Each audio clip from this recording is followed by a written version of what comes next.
Elle était désormais seule et suivait cette route qu'elle trouvait maintenant longue. Pourtant, Justicia ignorait que d'ici quelques kilomètres, les contrées allaient lui offrir de nombreuses surprises. À Dirom, tout ce qu'elle allait croiser avait une âme. Les arbres, les cailloux, les planches, s'exprimaient à leur manière.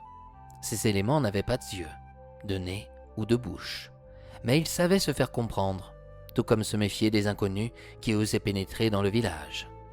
Mais ce fantôme, qui errait à chaque clair de lune, empêchait les résidents de dormir ou de se nourrir sainement. Leur culture était touchée et réduite à chacune de ses arrivées.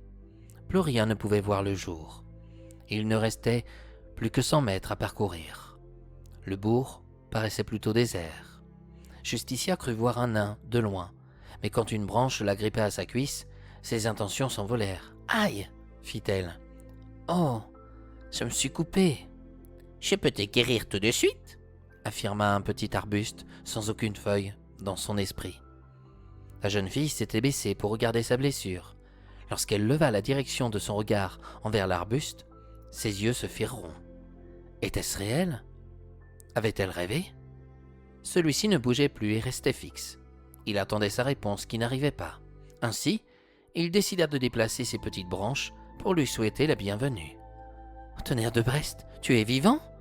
nacha la jeune fille. « Tonnerre de Brest ?» s'interrogea l'arbuste. « Je ne connais pas ce procédé » énonça-t-il à nouveau dans son esprit. « C'est une expression, » rétorqua Justicia à haute voix.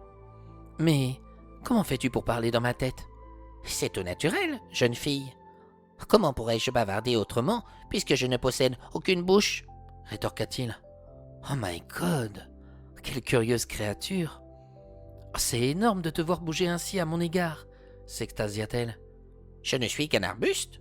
J'ai l'impression que tu ne viens pas d'ici, chère étrangère. »« Effectivement, je dois me rendre à Dirom. Une fée m'a envoyé pour sauver ce petit village, hanté par un spectre, à ce que j'ai compris, » révéla Justicia. « Si tu libères Dirom de ce fantôme, c'est tout un royaume qui retrouvera sa liberté. » « Et pourquoi dis-tu cela ?»« Dirom est en voie de disparition. Il ne reste plus que 7 nains dans cette contrée. »« Avec Blanche-Neige » blagua la jeune fille. « Blanche-Neige. » »« Je plaisante, c'est l'héroïne d'un conte dans mon monde. »« Et de quel monde viens-tu ?»« De la terre. » En prononçant ces 3 mots, un silence s'imposa entre Justicia et le petit arbuste. Avait-elle dit quelque chose de mal? Elle était surprise de voir la végétation s'exprimer ainsi. Soudain, elle entendit de nombreuses voix lâcher. « Oh !»« Ne t'inquiète pas, hein, je n'ai aucunement l'intention de vous faire du tort, » avoua-t-elle à haute voix. « Rends-toi dans la maison de l'écrivain, à l'entrée du village. Chaque jour, il rédige tout ce qu'il se passe et prie pour dénicher une issue à leur malédiction, » informa l'arbuste, en ignorant sa remarque. « Pardonne-moi, mais j'ai l'impression de t'avoir froissé en t'annonçant que je venais de la terre, » relança Justicia. « Disons que ce sont nos anciennes contrées, » révéla-t-il. « Nous nous sommes trouvés là, du jour au lendemain, sans comprendre comment ni pourquoi. »« Et vous n'êtes pas heureux, ici ?»« Nous le serions si l'amour existait, mais nous en avons fait la conclusion qu'il n'avait pas sa place à Britannia. » La jeune fille se releva et repensa à Alan dans les bras de Mélopée. Effectivement, l'amour paraissait compliqué. Elle se demanda comment Alan avait fait pour arriver jusqu'ici, à Britannia. Des questions commencèrent à fuser dans son esprit.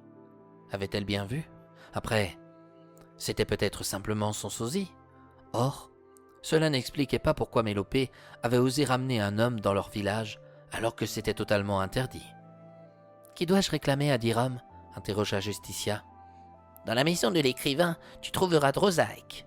Quand on le rencontre pour la première fois, il paraît un peu spécial. Il est très superstitieux. »« C'est-à-dire ?»« Il se doute sûrement que tu vas arriver bientôt, puisqu'il lit l'avenir dans les étoiles. »« Vraiment ?»« Oui. Dis-lui que tu viens de la part d'Arbusto. Il comprendra. Mais peu importe, il va t'accueillir comme il se doit. » Sans perdre une minute, Justicia remercia Arbusto et termina de descendre la colline. Ce qui était jadis la rue principale, qui menait certainement aux montagnes d'Aria, se trouvait à peine discernable au travers des mauvaises herbes qui poussaient. Ce village d'apparence nette et propre se laissait aller à l'abandon. Dans certaines maisons, les vitres pendaient dangereusement à leurs gonds, et au sol, des rideaux erraient, projetés par le vent. Auparavant, Dirham était animé de vie et débordait de magie comme de lumière féerique. Maintenant, le bourg n'était plus qu'une coquille creuse, s'échouant sur une plage déserte. Autrefois, les marteaux, les pioches, les voix des marchands qui vendaient leurs légumes ou leurs fruits noyaient les bruits que découvrit Justicia en arrivant sur la place principale. Celle-ci percevait le bourdonnement des abeilles, qui continuaient certainement de fabriquer un délicieux miel. Elle ressentait aussi un léger vent, qui procurait des grincements de bois délimitant la forêt de Camorra. N'oublions pas ce grand moulin, à l'entrée de Dirham. Celui-ci demeurait toujours debout, même s'il n'était plus en fonction.